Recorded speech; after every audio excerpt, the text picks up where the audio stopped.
Good evening. My name is Brett Stallcup. Welcome to Choices Podcast Official.com, our live stream show. You can find us at Choices Official Podcast, Choices Podcast Official.com, or Choices Podcast on the Facebook group. And if you go on the Facebook group, you can use the comment section to ask us questions, which we encourage. We're all about making choices in the personal, professional, and relationship part of our lives. Tonight's show is on adversity and how you can make better choices even when you're in the midst of adversity. So meet our co-host Carcass John, and he's going to get us started and also introduce our special guest. Good evening, Brett. Good to see you as always. I went really out on a limb this time, and I'm going to blow your mind. I don't know if you probably have all of the Twisted Sister catalog in your collection there. Maybe not, but I came across this was a recommendation from one of my cohorts on the Metal Roundtable, another podcast I do. Anyway, it's called "Wake Up the Giant" by Twisted Sister. And I'm just going to read the first phrase. It says, "Gather around us, join the band. Together we're stronger, together we'll stand. Say what you can do. Well, we've got a plan, and we're going to take you to the promised land." I just like how positive that sounds. And it's not like, hey, look at me, look at me. It's like, let's gather all together. Let's put it together as a team, and let's do this. Let's succeed together. And the song goes on to say, we got numbers. Yeah, we got the might. We got the strength. We got the right. We got the reason. And we've got the night. Say, wake up the sleeping giant. And I feel kind of like it as a nation, we're kind of looking at ourselves going, what's going on? And I think you're starting to see people wake up and gather themselves and try to figure out how to move forward, how to feel better and how to feel happy. And the great thing about life is you don't have to do it by yourself. It starts it with your individual self, but you don't have to do it alone. Carcass, preach, Carcass, preach. Well, I love yeah. it. No. See, I think there's inherently good in all things, including rock and roll and heavy metal. But and speaking of which, we have a pretty special guest tonight. I've known Tanner for a while now. I think we've done over 200 episodes on the Metal Roundtable, and he was in the early, 50 to 60 range. So he's been around for a while. He's been on the show. He's a good contributor. His name is Tanner Poppet, and we'll bring him on here momentarily. Hey, Tanner. What's going on, guys? Thanks so much for having me. Welcome to Choices Podcast. Now, Tanner and I go back a ways, like I mentioned. He's a fantastic guitarist. He played in a band called Madrost, and he's going to have to define what that is because I'd asked him several times. But he and I have crossed paths several times. He was on tour, back in the mid-aughts, and I'd seen his band to the point, and I liked him so much that I went and bought a bunch of stuff from their merch table, trying to keep him alive, trying to keep him in gas money.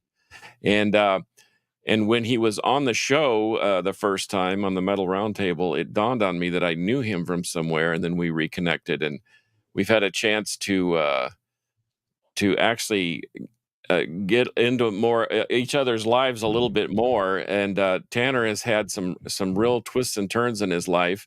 He's got a huge following on his own podcast called Poppet's Corner, and we'll let him explain that. But I was telling Brett about it, and Brett loves music. Tanner's a great musician, so we should all get along because I love what Tanner did as a guitarist and as a songwriter. In fact, you can kind of squint and look in the back and see one of his. I think is that your last record, the red one? Oh no, that was the last one was blue. Oh no, that was the last one. Mm-hmm. Okay, good deal. Well, introduce yourself. Above and beyond what I've already said, because Brett and I will have some questions for you, but you have a very interesting story, and quite frankly, our discussion turned in a direction where I just didn't think it would ever go. Not that because I thought you were a bad guy, but just because I didn't think that you'd had that experience, and it really it really turned you on a dime and it headed you and pointed you into a different direction. So I'll let you have the floor. Go ahead. Well, thank you. I don't know how I could follow that up, so I'll do my best. Okay, I promise everyone. So, thank you, John, and thank you, Brett, and of course, Monkey Butt for having me in advance. I want to really do appreciate all of you. You know, appreciation goes a long way, and through the experiences that I will talk about in a minute here, you do learn to appreciate things a heck of a lot more. So, thank you very much, guys, for everything. It's the little things that make the big picture. So, I'm a firm believer in all of that. But what John is referring to is, so this kind of all started back in, I would say, 2021. The band had just released our fourth record, entitled "Charting the Rotting Earth." Big success. We just got signed to No Life Till Metal Records, so everything was kind of on the up and up. And one day in practice, I'll never forget it. We were jamming, and I suddenly felt this big pop in my wrist. I didn't know what was happening, but it literally made me have a huge headache afterwards. So I didn't know what was going on. And it kind of freaked me out because as soon as the pop uh, did its thing, um, I literally couldn't hold anything anymore. So this hand was pretty much out of commission. So I had to kind of, cancel the rest of the practice, and basically I couldn't rehearse that specific day. And it turned into weeks and months, and I saw countless doctors along the way, and nobody could really tell me what's going on. I had did tons of tests and tons of therapy, and nothing was really working. So I got kind of a little nervous, because guitar playing was really all I had at the time. So in order to combat not going to the dark side, I started to kind of hang out with actually the artist who did most of our album covers, Mr. Tony Cole, and I was crushed. Imagine you, John, not being able to, do art anymore. No, you can't create. It's the only thing you have. I mean, Brett, for you, I know you're a lawyer. It's like not being able to like make a living or practice and do what you love to do. So, yeah, I was really crushed. So in that time period, I was hanging with Tony, like I said, and he just had this great idea of, he always wanted to work with a band that kind of went into the back catalog and released, stuff from, that was never released, live records and things like that. So I literally released, and I brought them out to show all you guys here, stuff from the back catalog in the course of a year or two. So bear with me one sec, right? I mean, it's a lot of stuff. It's like live records, working with Bill Matoyer, right? That kind of stuff that I had in the archives and vaults. And so that kind of kept me going for a while, right? At least I had something to look forward to, right? A project. And one day, after doing so many podcasts, again, another project with Poppet's Corner, and I really appreciate the kind words there, John. I really do appreciate that really does mean a lot, because there became a moment where I didn't really think anything that I had done mattered to people. I was in that kind of funk where it was just like, did I really make a difference kind of thing? And then throughout the days and months or whatever, that quickly kind of went away.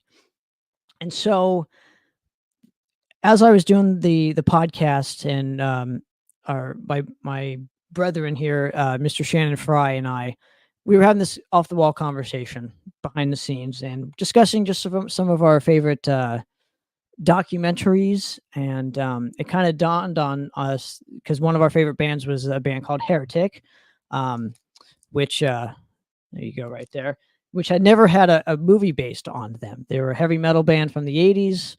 They were associated with my all-time favorite metal band, Metal Church. And we were just wondering why they never had anything. And so it kind of dawned on me that, I had kind of done all these reissues in the course of 2 years, had nothing else, literally nothing else to go off of. And so, um, I basically picked up a camera and said, I would like to give this a shot and become a filmmaker rather than kind of sulking in this like, woe is. And I bought, books. This is called Take Control of What's Controlling You, right? I've been reading a lot, and it's kind of really been helping me out. But I needed to have another avenue to create, and so I found filmmaking. Now, just within the past year and a half, I've made 3 films. This was my first one.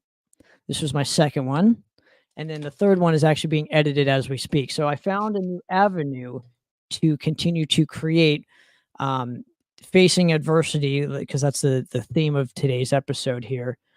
And I now have something that I can control and can look forward to creating. So So let me, if I can just interject something. So the context, just for context, so uh, the diagnosis that you had about your hand basically rendered you weren't able to play guitar. Period. You just couldn't do it, and so you were trying to figure out, to use your words, instead of sulking, you came up with this idea.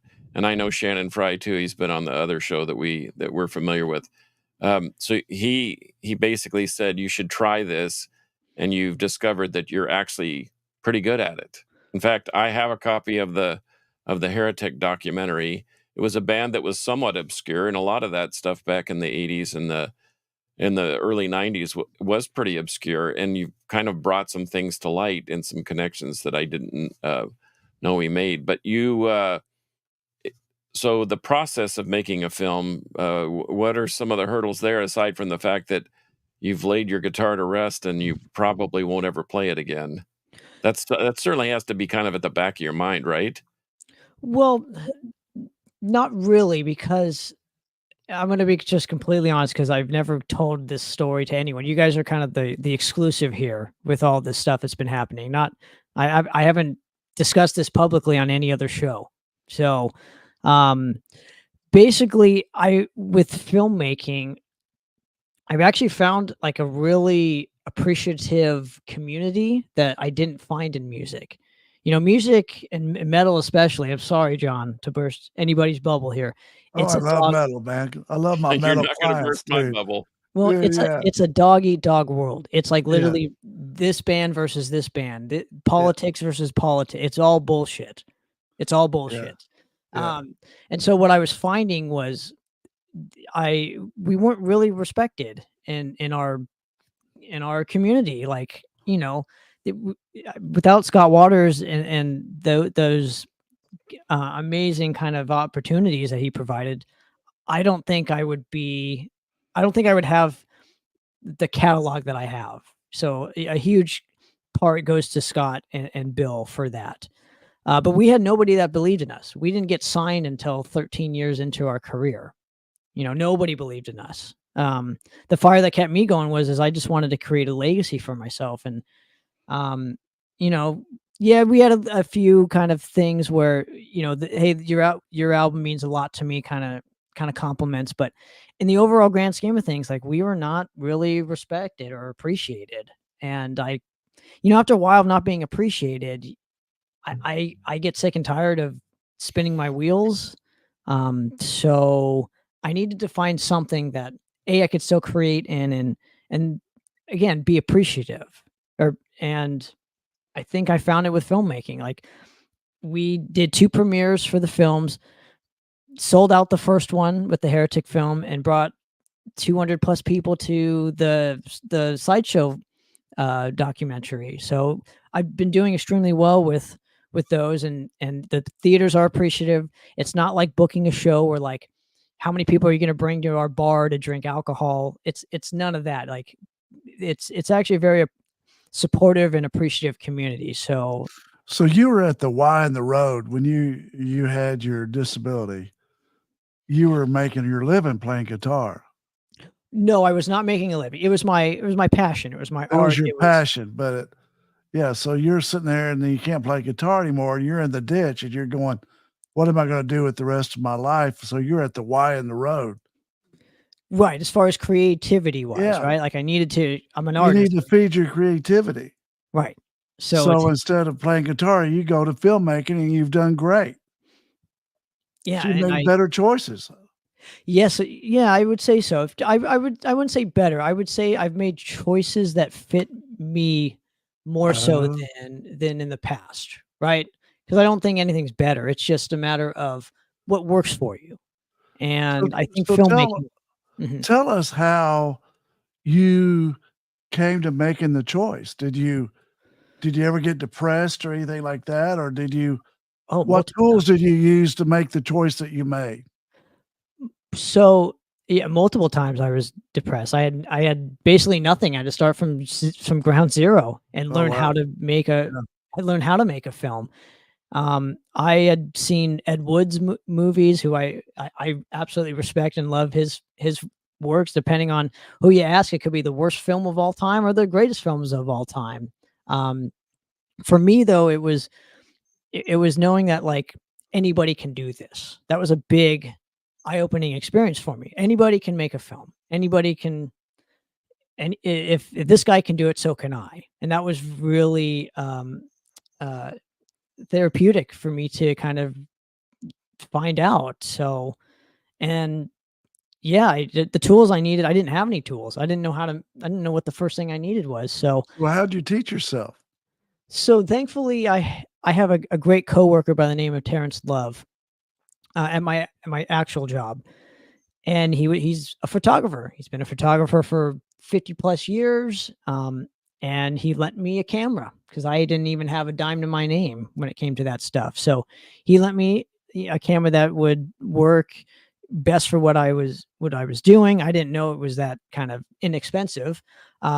He set it up properly because of his years of experience. So he lent me the camera, the lights, the everything. And then basically as I was making the film, I would give him back certain pieces because I would buy them for myself so that I can have my own tools of the trade here.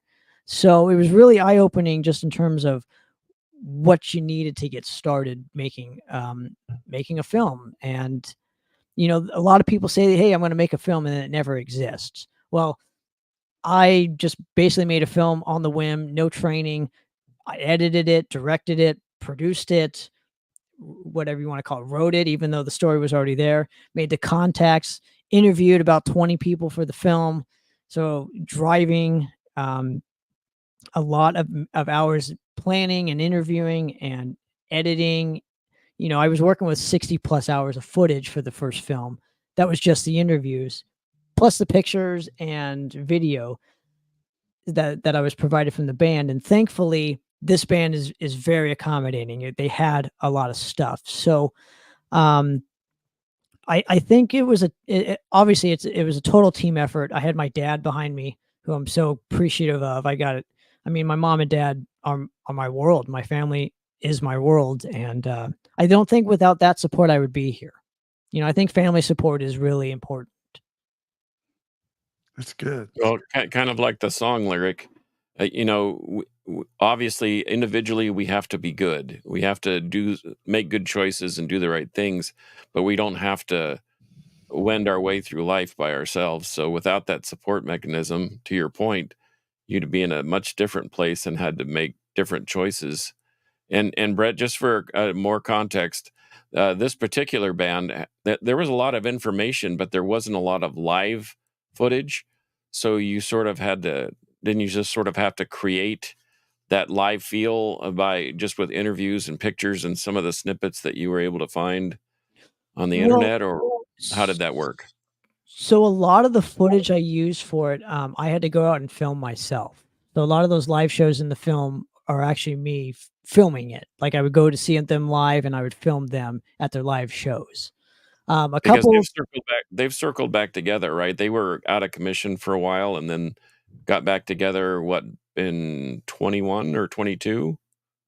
Or no, was no, it further no. back than that? They did they got back together for a show in like 2003, and then Okay. 2008 is kind of when they were getting back together, and then 2011 is when they actually like reformed, put out a new record the next year, and we're just rocking and rolling. But there, because of the loss of storage units that had a lot of the footage that I would have loved to have used, they didn't have very much. So I was only working on like 1 or 2 live shows back in the day, and then everything else I kind of had to create.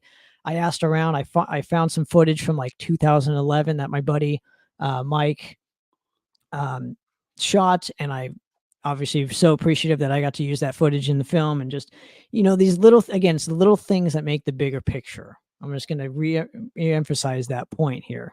And I hope the story inspires someone out there. It's obviously one piece of the puzzle here, because there was a time too when, I spoke out against pedophilia and had a huge backlash against my points of view, and that's kind of also what kind of steered me into this like other realm. Like I didn't want any part of the metal scene from there on out because of how much backlash, and as I guess, can I say this, Carcass John? The acquaintances that I once had or thought were friends weren't there. So that Well, was kind of, yeah. That's sort of what we talk about in the recovery world. You change the people, you change the places, you change the things in your own way. Well, like Chuck D from Public Enemy says, if you can't change the people around you, then change the people around you. And that's basically what you had to do. And I find it amazing that, just because you don't espouse a certain ideology, why that's wrong. Don't we have free speech in this country? And I know Brett is pretty adept at the law. So as I remember, we do have the ability to speak our mind, and everybody has an opinion. And I was at Brett. I was going to tell you, as I was listening to Tanner tell me this story, I was stunned a little bit and disappointed in just the community in general that he got such a backlash just because he didn't agree with this. What was it? Oh no, I like spoke a out again. drag shows at a kindergarten thing or something. Yeah, transgender drag show, story hour, showing their their units to small children. Like I don't agree with that. I think it's wrong behavior. It's wrong. It's wrong, dude. But there ain't no right pill in that you could take. I thought So, Tan Man, stay with me, Tan Man. All right, I love your nickname. So you didn't know how to do. You film with what kind of, like a Nikon camera, like a. So I filmed with a Canon M, or I think it's an E50 or M50 Mark II now. So it's the second type of it. But you taught yourself how. You didn't go to any classes or anything like that. You taught yourself how to do all of it.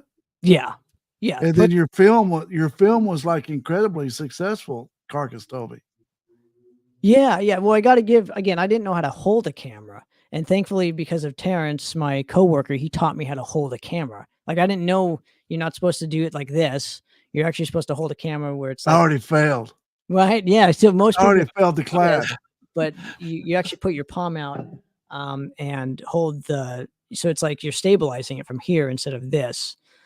And that was a big deal. Again, the little things make the bigger picture, right? So we used to have this exercise in my motivational seminar that I did forever. And I made it up, to be honest with you. It was called Can to Can. And you live that in your life where someone would say you can't do it and you showed that you can. You took a camera that you didn't know how to operate and you made it into the can by being very successful in your filmmaking. I think that's really, really cool.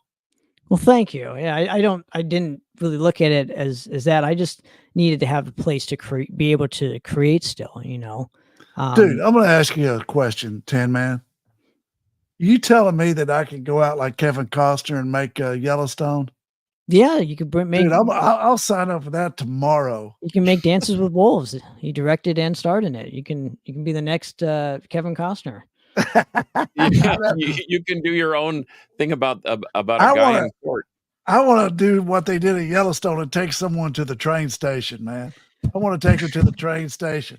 There's about 3 people I have on that list that need to go off the cliff. But So, I'm just but kidding. to your point though, you mentioned Yellowstone and the big movies have teams, man. Like obviously we're just one individual and it starts with one. One is a powerful number in my opinion because it could do a lot. A lot of people use excuses to not achieve their goals, and I don't do that. I would much rather fail and at least achieve something than be able to hold it in my hands, right? Like this exists, and that was important to me. Didn't matter How'd you, the how'd you get the content. money to produce it? It, it wasn't a lot of money, to be honest with you. Uh-huh. And I have great connections for people who kind of make these out of their house, and so it was relatively, inexpensive. And thankfully, I have people who have the skills and are on my team now Mhm. to help me further my vision and believed in what I was doing. There it is. See, there you go. I'll make sure Brett gets one and Monkey Butt. Oh yeah, dude, I gotta for have all one of that. those. I gotta Um, listen. And then I'll he get. did, Mhm. Yeah, I yeah. just did that for fun, dude. Yeah, this is really killer. It's got it's just a bunch of live stuff and videos and whatever. But man, I got to tell you, Brett, Tanner's being a little too humble because he's been knocked down a peg or two, and to his point about the team effort, I mean, I've done a little TV stuff. I've been on a movie set before. I could tell you when and where at another time, but it is a massive undertaking, and it's, as Shakespeare used to say, it's much ado about nothing.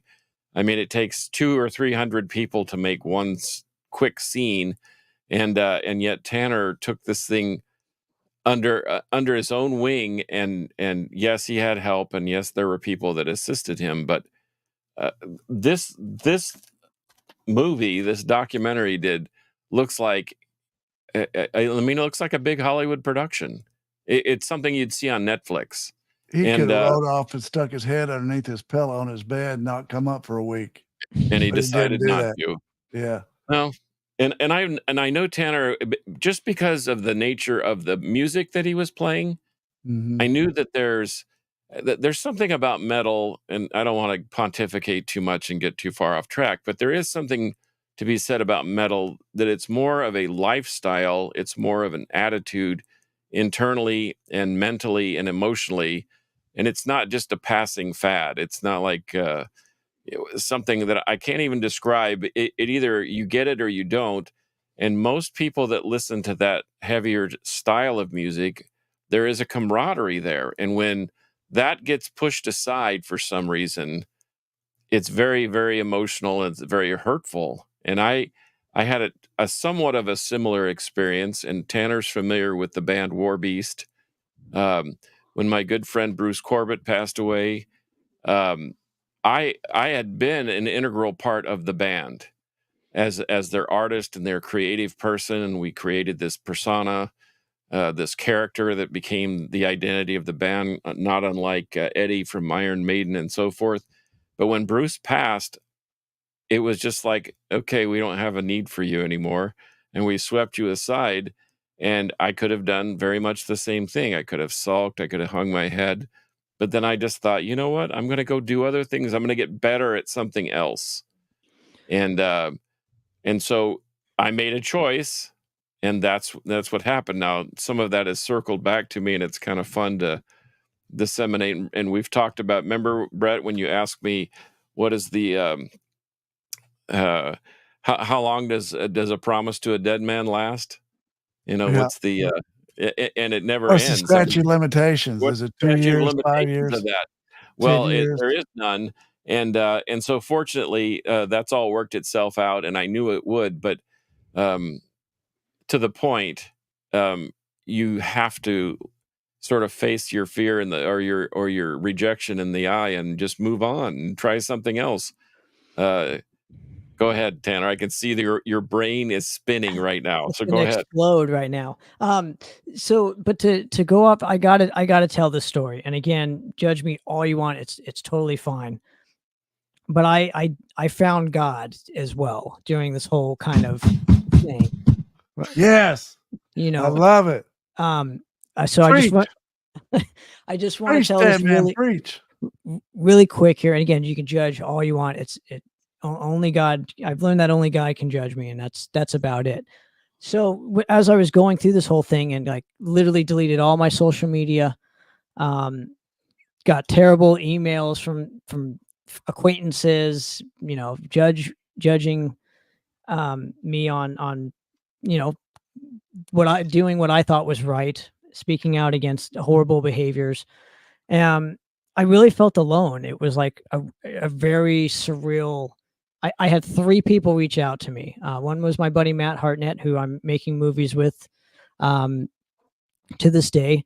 Um, Mark Rivas, my drummer of Madrost, and Tony Cole, in which Tony Cole actually made me a painting, basically with a text message saying, and when he came on the podcast and whatnot, he made me a painting as we were doing the show, and it said, "If you ever feel alone, just know that somebody is rooting for you and appreciates and supports you all the way." So that really made me feel like $1,000,000. I was called transphobic, homophobic, a piece of shit, an asshole, you name it, racist. I have no idea how that even comes into play here with what I was discussing, but hey, it's all good. But there was a moment where it was pitch black. It was probably like 10 or 11 o'clock at night. I'm laying in my bed and I'm looking up, and the white ceiling kind of, I always think that there's like angels or spirits, whatever you want to call it, kind of floating around me. And I felt this rush of energy, and like I've never experienced it before. I was telling Carcass this a few weeks ago after we did the that episode, and I was basically telling him like I had never experienced that one iota, and I knew it was God. I knew it was God kind of putting a warm blanket around me, saying it's going to be okay. Like I got you, and that was really powerful. I'll never experience that in any other facet, and it kind of let me know that God is real. So I've kind of changed my tune on a lot of things. I've accepted God into my life and Jesus Christ. So that's kind of where I'm at now, and yeah, I'm just grateful to still be here creating, and I hope the story inspires someone, or if it even isn't an inspiring story, I don't know, but this is what happened to me, and you can take it for what it is, whatever you need out of it. So I appreciate you 10 guys man, having me, man. 10 man. God wants you to know that you're a champion. Can you say that I'm a champion? I'm a champion. You are a champion, man. Same with you guys. You did the ultimate can to can. I'm so proud of you. I mean, it's so awesome. I appreciate it. Yeah, it's look, it's something that I needed to go through for myself, and I hope everybody gets the opportunity to experience that because it's very powerful. Like it's something I can't even explain to you. You definitely appreciate life more, so I can definitely tell you that much. I think one of the things that I always learned is it's a different kind of kindness you feel toward other people. You know that if you're kind to other people, that it's okay, and you show more love and support for other people, and that's good. You Yeah, you know, have to. You have I, to. I, I just hearing your story to me, that's divine intervention. Oh, you didn't even know how to hold a camera. You hold a camera. You held one like I do. And then someone taught you how to hold a camera. And next thing you know, you produced a film. That's like incredible, man. I mean, it's divine intervention. God rewarded you for coming to Him. I think it's cool. It's awesome. Yeah, I didn't never Well, heard and it put that way before. and Mm. and I'll tell you this much, Brett. I see a lot of shows. I mean, as I'm readying the house for the big event at the end of August, um, I'm finding ticket stubs and flyers, and I'm my mind always harkens back to that experience. And I can't remember, Tanner. Do you remember the exact year, or more or less the year that you played the Rail Club, the infamous Rail Club here in Fort Worth? Yeah, it was September of 2012, and hopefully I Okay. treated John like $1,000,000 that he remembered that I wasn't Well, such an asshole. well, So but here's the deal. You know, I to my point, I'm seeing all these bands, and you know, some bands are great and some, but I always have a feeling about certain people and certain bands and certain music, and that's what the power of music is. There's sometimes a connection there, and then when you enjoy the music to the point where you're hoping that um, you know, that Tanner's not Axl Rose or somebody jerky like that, that it's even better. And I knew there's something different about Tanner only because of his. I saw his passion, I saw his expertise, his prowess. The band was tight and well practiced. It takes a lot of effort and money and motivation to just say, I'm going to pack mom's van, maybe pull a small trailer and go out on the road and go basically door to door and sell your CDs. And that's basically what it is. It's like a vacuum. It's like a Hoover vacuum salesman, except a lot louder and and you make a lot less money. And I knew back then when I bought that CD, that was the only CD I bought that night, by the way, because I could have bought from any of those bands, but I bought yours because somehow it meant something to me. And so that being said, here you are. It's kind of like you've come full circle, and now it's time to move on to the next circle. You know what I mean? Yeah, but look So how Tan Man comes across so brilliant. He's got a brilliant mind. You know, it's just moving. And to add art and heart to a brilliant mind, amazing things happen. I I think You he's know, unstoppable. yeah, he's I think he hasn't unstoppable. even reached his potential yet. No. Oh, I appreciate it. And you know, Carcass, I got to say this too, man. Like I envy people like yourself, like people who can draw. It's amazing what you guys can do. Like you create your own world, and it's something that I like, dude. If I showed you paintings in here, which I have some on the wall, you know, they're not very good. Okay, I'm not a painter. I hire people that could do stuff like that. So I couldn't create my own world. So I think I'm a visual learner, and I think visually, I just I try to excel at that because I can't. Lord knows I can't draw, but I can do other things. But And you can right, see something and capture it. right. So Tan Man, tell me something. What do you want to tell our audience about when they're facing adversity? What 3 tips could you give them to walk away from this show? Know that you're not alone, because there are billions of people on this world, and because you're in this particular moment, it's going to get better. Um, and all and just know that it's okay to ask for help. It's okay to reach out to friends and family and say, "Hey, I'm going through this. I need to know that either A, you have my back, or somebody to talk to, or you know, it's you're never alone in those situations because God's always with you." I firmly believe that now after going through what I've been through, and that it's going to get better, right? It's always this or something better. That's what I'm a firm believer in. That's what my mom has always taught me. Um, you know, I think it's when you know that like you're not alone, and like, you know, it's this is maybe the lowest point, but you haven't even reached the highest point yet. So I think you need to kind of take a step back, breathe, and hopefully I'm making more points than three. But those are what I would kind of would. So how the day that you woke up after you had that defining moment when you were asleep and looking at the ceiling, how did your life change the day to day? Well, so I wasn't asleep. I couldn't sleep.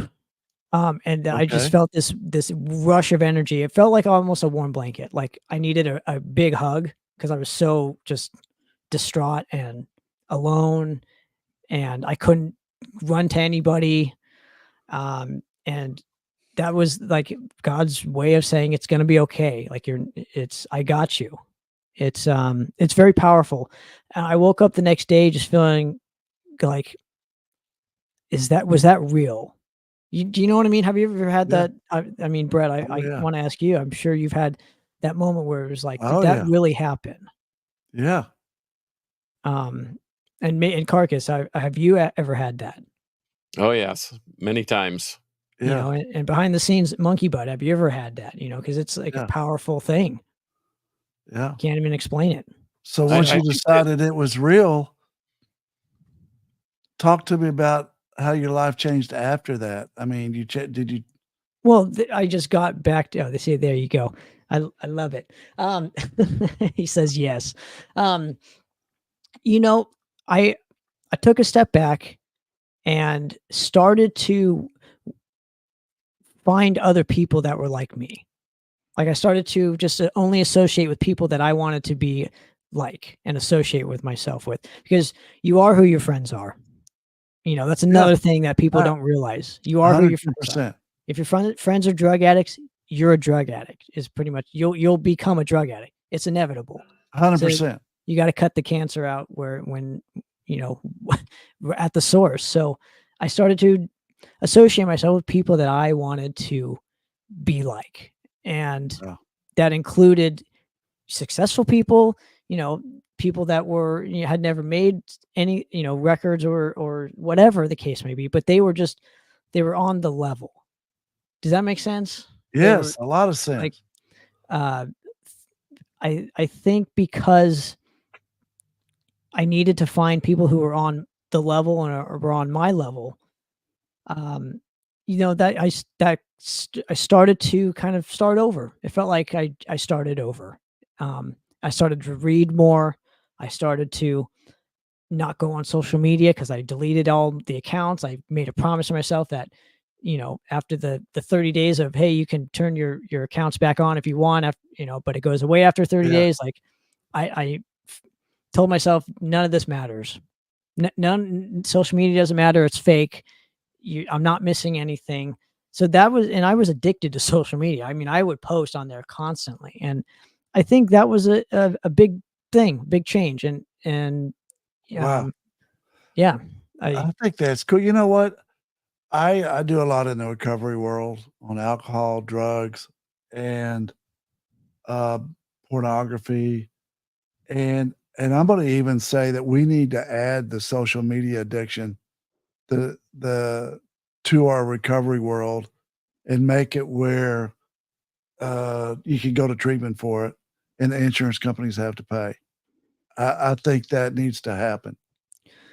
well, yeah, it's anything that gives you that rush of dopamine. I mean, Dopamine, right, dude, it has okay. to What'd be you know about dopamine? it has to be it has to be talked about, right? Yeah, Just because you don't drink it, or it doesn't affect you like yes, physically or whatever. I mean, yeah. mentally is your mental health is the most important thing Well, in terms a of. actually, now that you brought up dopamine, the dopamine levels are actually higher when you're in, like, pornography, and I bet they're higher in social media than they are even in alcohol and drug addiction.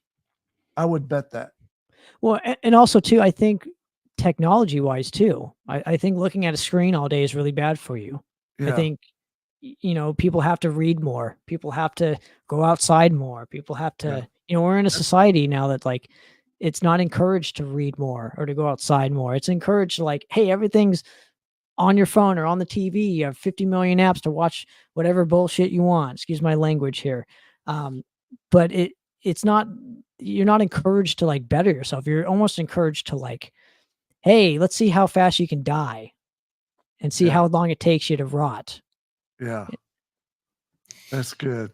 Well, as Tam, long as man, they don't make we've enjoyed you on the show. You've been Yeah, I hope I didn't bore hugely anybody, man. So your that's choices and on your adversity and the choices that you made and how honest you are in your heart.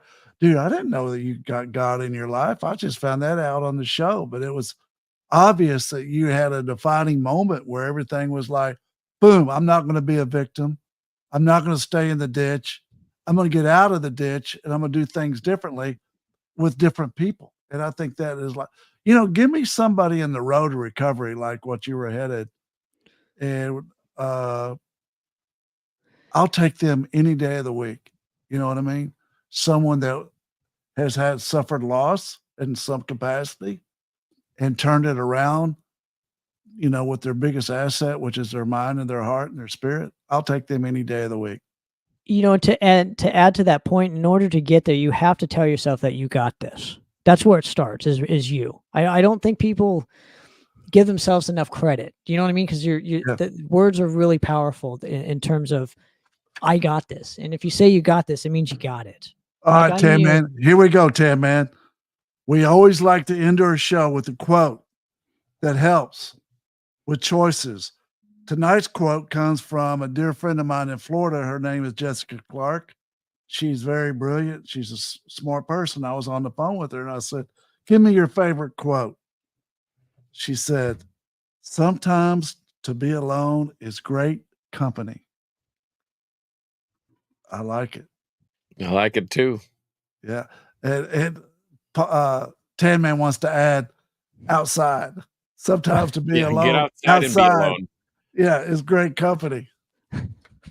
Well, we appreciate you, Tan Man. Thanks for coming on our show. Yeah, thanks for coming on. And as long as they don't make me get recovery for a tasty riff like you used to play on guitar, I'll be just fine. But thanks again for being honest. Tan Man, I want Carcass if my wife will let me. She wouldn't let me before, but I want to go to a mosh pit. Would you go with us when I go? Yeah, I'll film you. Huh? Get out of here. Yeah, bring it on. All right, man. Y'all have a great night and a great week. Thanks for having us, guys. Thanks again, Tanner. See ya, Brett. Yeah, babe. Bye-bye.